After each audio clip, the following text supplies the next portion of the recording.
The gunshot echoed through the dusty Wyoming territory town of Pine Ridge as Lillian Ashford ducked behind a water trough, her heart hammering against her corset. It was 1878, and she traveled all the way from Boston to this godforsaken frontier to claim her late uncle's ranch, only to find herself caught in the crossfire of a bank robbery gone wrong. "Get down!" a rough voice commanded as a strong hand gripped her shoulder, pushing her lower behind the wooden trough. A man in a dust-covered Stetson crouched beside her, his weathered face partially concealed by an unkempt beard. His revolver was drawn, eyes sharp as he surveyed the chaos unfolding in the main street. "I was already down," Lillian snapped, brushing his hand away. 3 months in the West had taught her to be wary of men who offered help too freely.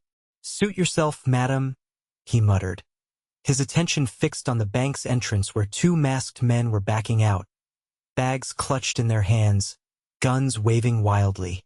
When the shooting paused momentarily, the stranger beside her suddenly stood, aimed with remarkable precision, and fired twice. One robber went down clutching his shoulder while the other scrambled for his horse, dropping his loot in panic. Before Lillian could process what happened, the man beside her was running across the street, tackling the wounded robber and subduing him with practiced ease. The town's sheriff and his deputy emerged from the saloon, finally responding to the commotion. "Grayson, damn it, I told you to leave law enforcement to me," the sheriff bellowed, approaching the man who had protected Lillian. Grayson Calloway, for that was evidently his name, shrugged and hauled the robber to his feet. "Was just passing through, Sheriff Burke. Old habits." Lillian gathered her skirts and stood, brushing dust from her already travel-worn dress. The commotion was settling as townsfolk began emerging from various hiding places. "You all right, miss?" Sheriff Burke called to her. "I am unharmed, thank you," she replied with as much dignity as she could muster. The tall stranger named Grayson gave her one appraising look before tipping his hat slightly. "Lucky you weren't hit." His tone suggested her presence in the street during a robbery indicated poor judgment. "I was merely crossing to the general store when these men emerged," she explained, though unsure why she felt compelled to defend herself to the stranger. He nodded absently, already turning away. "Town's getting dangerous. Best be more careful." "I am perfectly capable of managing my own safety, Mr. Calloway," she retorted. That got his attention. He turned back, a hint of curiosity crossing his features. "You know my name?" "The sheriff just shouted it for all to hear," she replied dryly. A ghost of a smile touched his lips before vanishing. "And yours, madam?" "Lillian Ashford. I've recently inherited the Double Creek property outside town." Recognition dawned in his eyes, followed by something that looked remarkably like disappointment. "Old Jeremiah's place? You're his niece from back east." "Indeed. And you are no one of consequence." He tipped his hat again and turned away, striding toward a tall bay horse hitched outside the saloon. Lillian, irritated at being dismissed, followed him. "That's hardly an answer, sir, after you presumed to protect me. Former lawman, now just passing through." He untied his horse and mounted with fluid grace. "Double Creek's in rough shape. Been abandoned near 2 years since your uncle passed. I'm aware of the challenges." Grayson looked down at her, his expression unreadable beneath the shadow of his hat brim. "You planning to sell it?" "No, I intend to restore it." He laughed then, a sound without humor. "No offense, Miss Ashford, but city women don't last long out here, especially not trying to run a ranch alone." Lillian stiffened. "I do not recall asking for your assessment, Mr. Calloway. Just stating facts." He adjusted his hat. "Good day to you." As he rode away, Lillian couldn't help calling after him, "And a pleasant farewell to you as well, sir." She thought she heard him chuckle as he disappeared down the dusty street, leaving her seething. The nerve of the man. She gathered her composure and continued to the general store, determined to prove him and everyone else in this town wrong about her capabilities. The store owner, a kindly older man named Mr. Jenkins, greeted her warmly. "Miss Ashford." Heard the commotion. "You all right?" "Quite well, thank you. I need supplies for repairs at Double Creek." Jenkins' expression mirrored Grayson's doubt, but he was polite enough to hide it better. "Of course, though might I suggest hiring some help? That place needs considerable work." "So I've been told repeatedly," she replied, scanning his shelves. "I would appreciate recommendations for reliable workers." "Well, most able hands are already employed by the larger outfits." He hesitated. "Though that Calloway fellow who just rode through, he's done odd jobs around these parts. Good worker, keeps to himself." "I'd rather not," Lillian said firmly. "Anyone else?" Jenkins shrugged. "Most men are spoken for until after roundup season. Could be a month or more." Frustration bubbled within her, but Lillian maintained her composure. "I'll manage until then." 3 days later, Lillian was beginning to question her stubborn declaration. Double Creek Ranch was indeed in worse shape than she'd anticipated. The main house roof leaked in 6 places, the barn door hung from a single hinge, and the corral fencing had collapsed on the north side. Her small inheritance could cover supplies but not extensive hired labor, which was why she determined to do much of the work herself. She was attempting to patch the roof when she heard hoofbeats approaching. Carefully making her way down the ladder, she reached for the shotgun she kept nearby. Another new habit formed in the West. To her surprise and irritation, it was Grayson Calloway riding toward the house, leading a packhorse loaded with lumber. "Mr. Calloway," she called as he approached, "I don't recall inviting you to my property." He reined his horse to a stop, surveying the scattered tools and her precarious roofing attempt. "Jenkins mentioned you were fixing this place up alone." His tone conveyed what he thought of that idea. "And you rode all this way to tell me it's foolish?" She kept her grip on the shotgun, though she didn't raise it. "Rode all this way because there's a storm coming in from the north. That roof won't hold." He dismounted and began unloading the lumber. "Figured you could use these." Lillian frowned.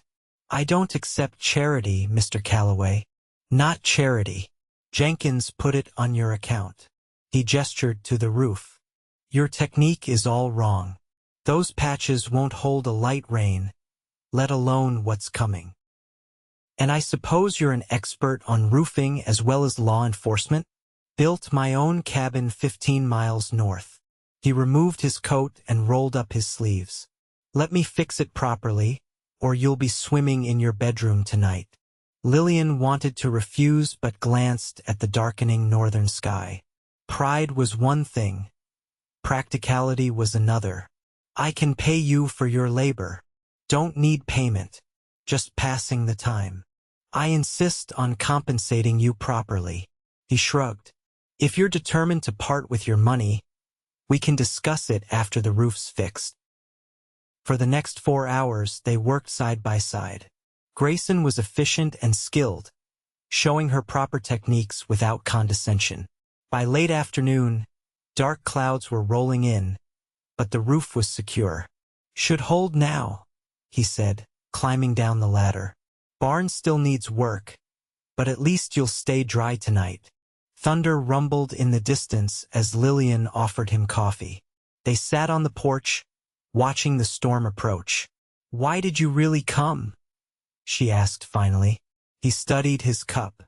"Knew what it's like trying to make it alone out here. It doesn't usually end well." "You speak from experience?" A shadow crossed his face. "Sometimes." Lightning flashed across the plains, and the rain began falling in heavy sheets just as they finished their coffee. Grayson stood to leave, but Lillian touched his arm. "You can't ride in this. There's a spare room my uncle's. You're welcome to it for the night." He looked uncomfortable. "Don't want to impose." It's practical, not an imposition. Unless you prefer pneumonia? A reluctant smile tugged at his lips. When you put it that way. They spent the evening in surprisingly comfortable conversation. Grayson proved knowledgeable about ranching, offering practical advice without the condescension she'd come to expect from Western men.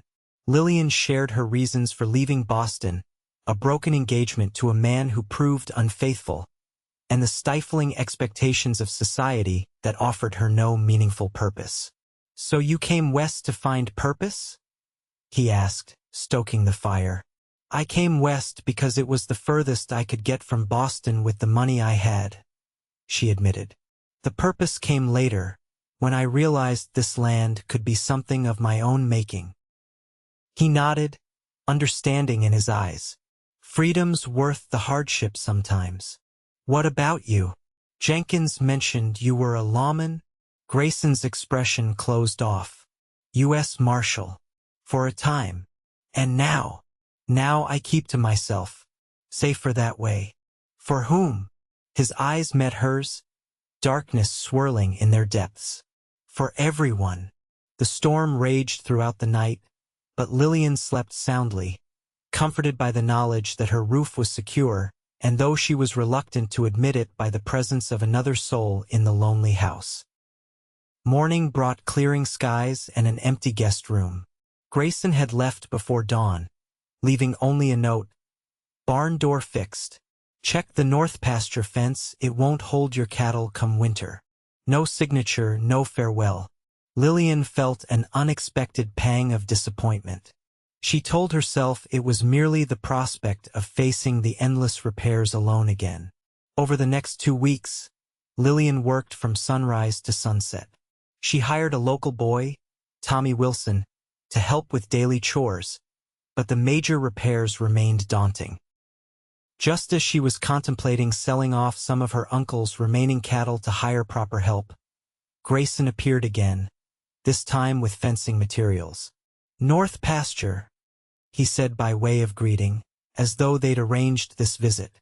"Mr. Calloway, while I appreciate your concern, I can't accept—" "Call me Grayson," he interrupted, "and I'm not giving you anything. You'll work alongside me, learning how to maintain your own fences. I have money to hire proper help. Money runs out, skills don't." He was already unloading the materials. "Besides, I've got nothing better to do today." This became a pattern over the following month. Grayson would appear every few days, always with materials for some necessary repair, always insisting on teaching rather than simply doing the work for her. Lillian found herself looking forward to these visits, though she maintained a prickly independence that seemed to amuse him. One evening, after a long day reinforcing the barn's foundation, they sat on her porch watching the sunset paint the plains in gold and crimson. "Why are you helping me, Grayson?" she asked. "And don't say you have nothing better to do. No one is this generous without reason." He was silent so long she thought he might not answer. Finally, he sighed. "Your uncle saved my life once. Took a bullet meant for me during a bank robbery in Cheyenne." Lillian's breath caught. "I didn't know. Few people do. I was working undercover, tracking a gang. Things went wrong." His fingers traced a scar along his jawline that disappeared into his beard. "Jeremiah was just a bystander. But when one of the gang recognized me, he stepped between us without hesitation." "That sounds like Uncle Jeremiah. Always impulsively noble." Lillian smiled sadly. "Is that why you left the Marshals?" Grayson shook his head. "That came later. Different story, same ending. People get hurt around me. So I keep to myself now." He stood abruptly. "Getting late. I should head back." "You could stay," Lillian offered, surprised by her own boldness. Something flickered in his eyes, interest quickly banked. "Better I don't." As autumn approached, Double Creek Ranch was nearly unrecognizable. The house was sound, the barn functional, fences repaired, and a small herd of cattle grazed contentedly in the north pasture. Lillian had hired 2 ranch hands recommended by Grayson, and Tommy Wilson had become a permanent fixture, eager to learn ranching from the ground up. Grayson's visits continued but became less about repairs and more about teaching Lillian the business of ranching. She absorbed everything eagerly, proving herself a quick study with cattle and horses alike. Her initial stiffness around him had evolved into comfortable camaraderie, punctuated by spirited debates and occasional laughter. What neither acknowledged was the growing tension beneath their friendship, the way their hands sometimes lingered when passing tools, how their eyes would meet and hold a moment too long, the strange electricity that seemed to charge the air between them. Lillian found herself inventing reasons to seek his advice, while Grayson discovered endless ranch matters that required his attention at Double Creek. On a crisp October morning, Lillian rode out to check on a section of fence Grayson had mentioned needed reinforcing before winter. She didn't expect to find him already there, working alone. "You could have told me you were doing this today," she said, dismounting. He glanced up, a faint smile touching his lips. "Wasn't planned. Woke up restless." She moved to help him, their hands falling into the familiar rhythm of work shared over months. "You've been restless often lately. Changing seasons makes a man evaluate things." "What things?" she asked, passing him the wire cutters. His eyes met hers. "Where he stands, where he's headed." "And where are you headed, Grayson Calloway?" He returned to his work. "Been thinking on that." "Well, when you decide, I hope you'll tell me." She tried to keep her tone light. "I've grown accustomed to your unexpected appearances." "Have you now?" There was something new in his voice, a warmth that made her pulse quicken. "You've been invaluable to Double Creek's restoration." "Just Double Creek's?" His eyes held hers, searching. Lillian felt heat rise to her cheeks. "You know you've become a friend as well." "Friend?" He tested the word as if finding it insufficient. A sudden commotion from the ridge above them broke the moment. 3 riders appeared, moving fast toward them. Grayson was instantly alert, his hand moving to his gun. "Get behind me," he ordered, all warmth gone from his voice. The riders slowed as they approached, and Lillian recognized the centerman as Bernard Harlow, owner of the neighboring Shadow Pine Ranch, who had made several offers to buy Double Creek since her arrival. "Miss Ashford," Harlow called, his smile not reaching his eyes. "And Mr. Calloway." Quite the cozy scene. "Mr. Harlow," Lillian acknowledged coolly. "This is my property you're riding on." "Indeed it is. For now." Harlow dismounted, his companions remaining on horseback. Both wore guns prominently displayed. "I've come to make you a final offer. $5,000 for the entire spread." "More than generous, considering." "Considering what?" Lillian demanded. "Considering winter's coming, and small ranches like yours rarely survive their first Wyoming winter, especially when managed by." He paused meaningfully. Inexperienced hands. Grayson stepped forward. "Miss Ashford isn't interested in selling, Harlow. She's made that clear multiple times." Harlow's eyes narrowed. "I don't recall addressing you, Calloway. Word is you're no longer wearing a badge. Just a hired hand now? Or something more to the lady?" "My relationship with Miss Ashford is none of your concern," Grayson replied evenly. "What should concern you is trespassing and harassment." One of Harlow's men shifted in his saddle. "Boss, that's him all right. The marshal from the Sutton job." Harlow's expression changed to one of recognition and calculation. "Well now, the famous Grayson Calloway. Didn't the Sutton gang put a price on your head after you killed their leader?" Lillian glanced at Grayson, whose face had hardened into an expressionless mask. "Ancient history, Harlow. Not to some. They say 2 of the Sutton brothers are still looking for you." Harlow smiled unpleasantly. "Be a shame if word got around about where you've been spending your time. might bring unwanted attention to this lovely ranch. Grayson's hand twitched near his gun. Is that a threat? Just an observation. Harlow mounted his horse. Think about my offer, Miss Ashford. I'll give you 1 week. After that, well, Wyoming winters are unpredictable. All manner of troubles can befall a small ranch. With that, he and his men rode away. Lillian turned to Grayson, who was watching the retreating riders with dangerous stillness. Is what he said true? About the Sutton gang? Yes.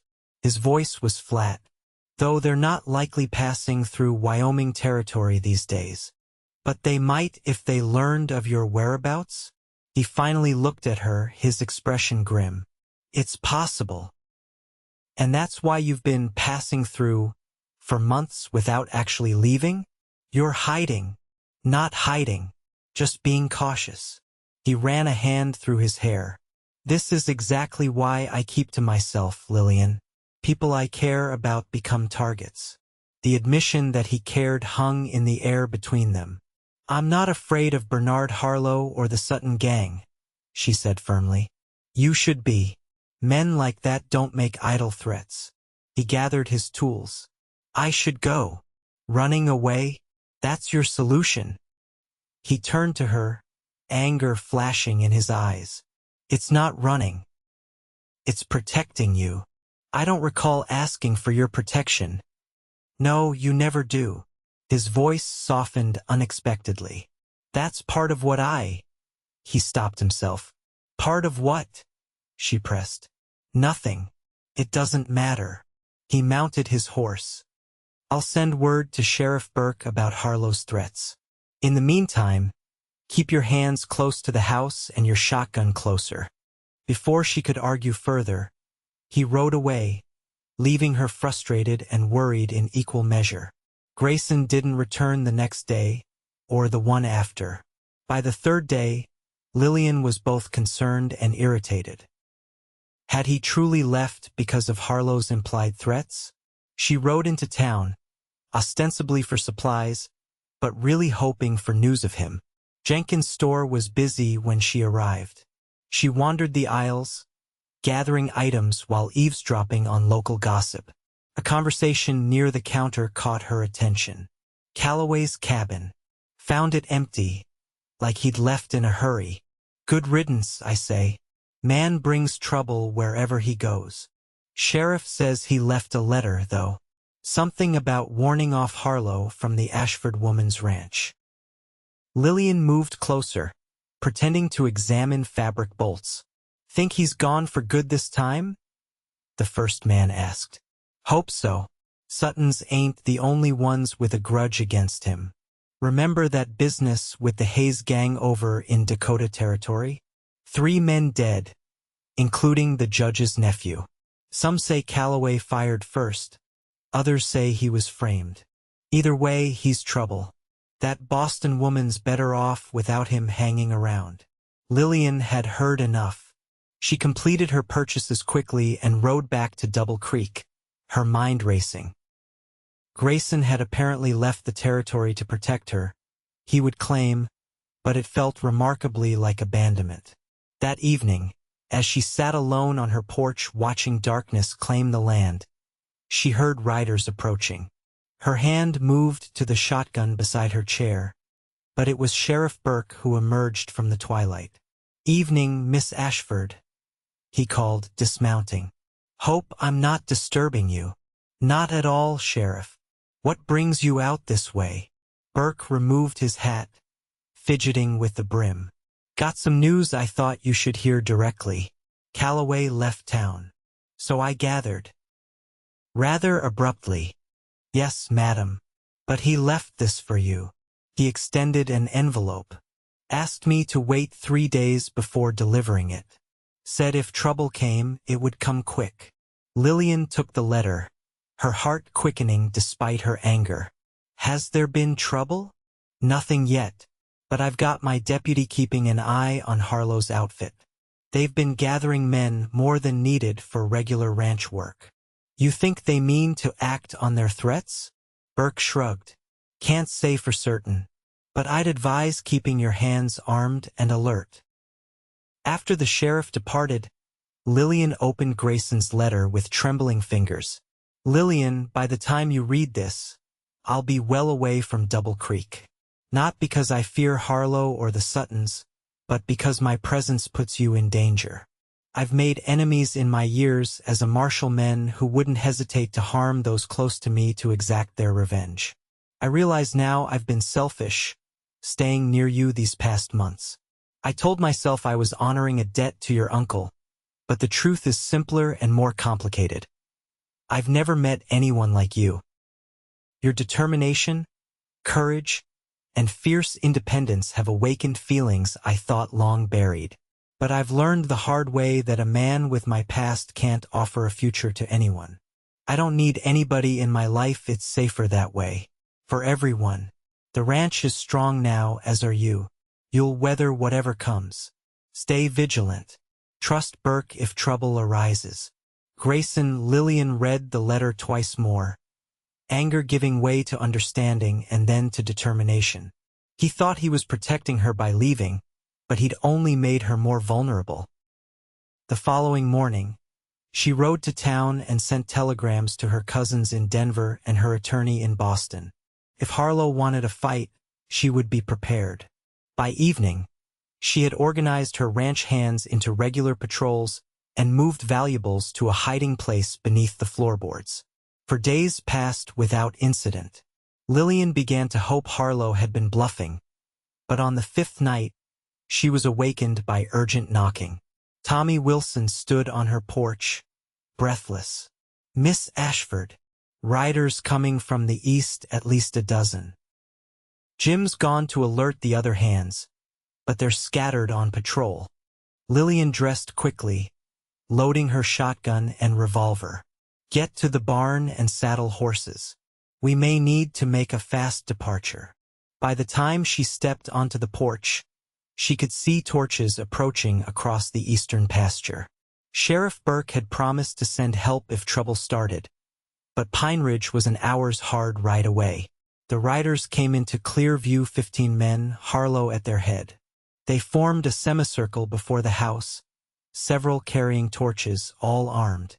"Miss Ashford," Harlow called. "I've come for your answer. Do you accept my offer?" Lillian stood tall, shotgun visible but not aimed. "My answer remains no, Mr. Harlow. This land is not for sale at any price." Harlow's face hardened. "I tried to be reasonable. This territory isn't kind to stubborn women or small ranches." He gestured to his men. "Burn the barn." 2 riders moved toward the barn where Tommy was hiding. Lillian raised her shotgun.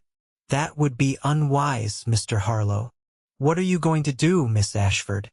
Shoot all of us?" He laughed. "Even if Burke comes, it'll be too late to save your buildings." "She won't have to shoot all of you," came a familiar voice from the darkness behind the riders. "Just you, Harlow. The rest will likely lose their nerve." Grayson Calloway stepped into the light, his rifle aimed steadily at Harlow's chest. From the shadows emerged 6 more men. Lillian recognized them as neighboring small ranchers who had occasionally traded with Double Creek. "Calloway," Harlow spat. "Thought you'd run off." "I went recruiting," Grayson replied calmly.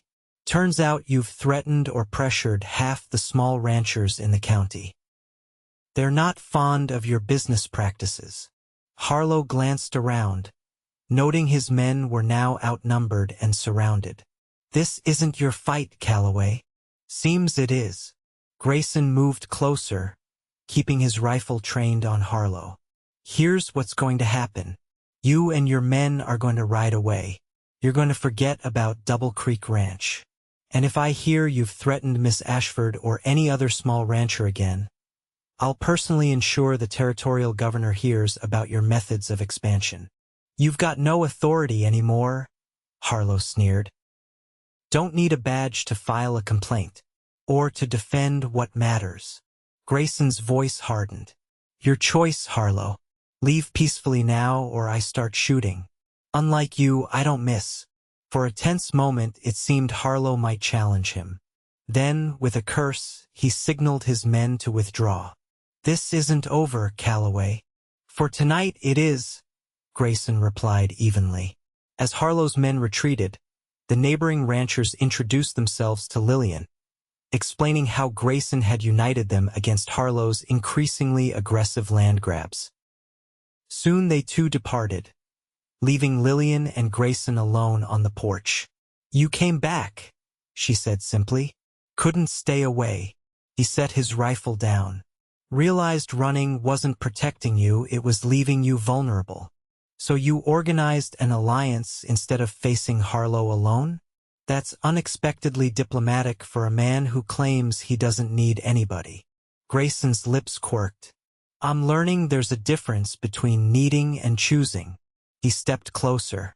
"I chose to come back, Lillian." "Why?" she challenged, though her heart was racing. "Because a life without you in it isn't one I want to live anymore." His voice was rough with emotion. "I told myself I was protecting you by leaving, but the truth is, I was protecting myself from the fear of caring too much, of having something to lose again." Lillian set her shotgun aside. "And now I know that some things are worth the risk." He reached for her hand. "I still have enemies. The life I'm offering wouldn't be easy or always safe." "I didn't come west looking for easy or safe," she reminded him. "I came looking for something that was mine, something real." "And have you found it?" His eyes searched hers. "I believe I have." She stepped closer. "You said you don't need anybody, that it's safer." "I was wrong," he admitted. "A man needs something to stand for, something worth fighting for." Lillian smiled softly. "Then I'll be nobody for you to need." Confusion flickered across his face. "What do you mean?" "I mean," she said, reaching up to touch his face, "that I'll be whoever you need me to be, partner, friend, lover, but I won't be a burden or a weakness. I'll stand beside you, not behind you." Understanding dawned in his eyes, followed by something that looked remarkably like love. "You could never be a burden, Lillian Ashford." When he kissed her, it felt like coming home, a home neither had known they were seeking until that moment. The kiss deepened, years of loneliness melting away in the heat between them. Later, as dawn broke over Double Creek Ranch, they sat on the porch watching the landscape transform in the golden light. Grayson's arm was around her shoulders, her head resting against him. "Harlow won't give up easily," he warned. "And there are still others who might come looking for me someday. Then we'll face them together," she replied simply. "This land is worth fighting for. What we're building here is worth protecting." "And what exactly are we building, Lillian Ashford?" There was a smile in his voice. "A home," she said. "A future. Perhaps eventually a family." She glanced up at him. "If that's something you might want." His eyes softened. "I never thought to want those things again. Didn't believe I deserved them." He kissed her forehead. "But with you, I can imagine it all." Spring came to Double Creek Ranch with new calves, green pastures, and a wedding attended by neighboring ranchers, townspeople, and even Sheriff Burke, who had recently arrested Bernard Harlow for unrelated cattle-rustling charges. Lillian wore a simple white dress, refusing to send east for anything elaborate. "This is my home now," she had explained to Grayson. "I don't need Boston finery to become your wife." Standing beneath an arch of early wildflowers, they exchanged vows, promises to stand together against whatever came, to build something enduring on the foundation they'd started. "I used to think being alone was the only way to stay safe," Grayson said that night as they lay together in what was now their bedroom. "But you showed me that some kinds of safety come at too high a cost." "And what did I cost you, Mr. Calloway?" she teased, tracing the scar along his jaw. "Only my determination to need nobody," he answered, kissing her palm. "A fair trade for finding everything." Years passed. Double Creek Ranch prospered. expanding as neighboring properties became available through honest purchase rather than intimidation. Grayson's past occasionally surfaced once when a former Sutton gang member passed through Pine Ridge. Once when a U.S. Marshal sought his expertise on a difficult case, but the ghosts never lingered long. Their family grew. First a daughter with Lillian's spirit and Grayson's steady gaze. Then twin boys who approached ranching with their mother's determination and their father's practical skill. The house expanded accordingly, with additional rooms and a larger porch where the family gathered on summer evenings to watch the sunset paint the Wyoming sky in colors no Eastern artist could capture. On their 10th anniversary, as they sat on that porch while their children played in the yard, Lillian asked, "Do you ever regret it? Settling down instead of keeping to yourself?" Grayson watched their daughter teaching her brothers to lasso a practice post, his expression peaceful. Not for a single moment. He squeezed her hand. "You remember what you said that night when Harlow came?" She smiled. "That I'd be nobody for you to need. You became everybody instead," he said simply. "Everything that matters." As twilight settled over Double Creek Ranch, they remained on the porch, hands entwined, watching the first stars appear over the land they'd built together, proof that sometimes the greatest strength isn't in needing nobody, but in finding the one person worth needing after all.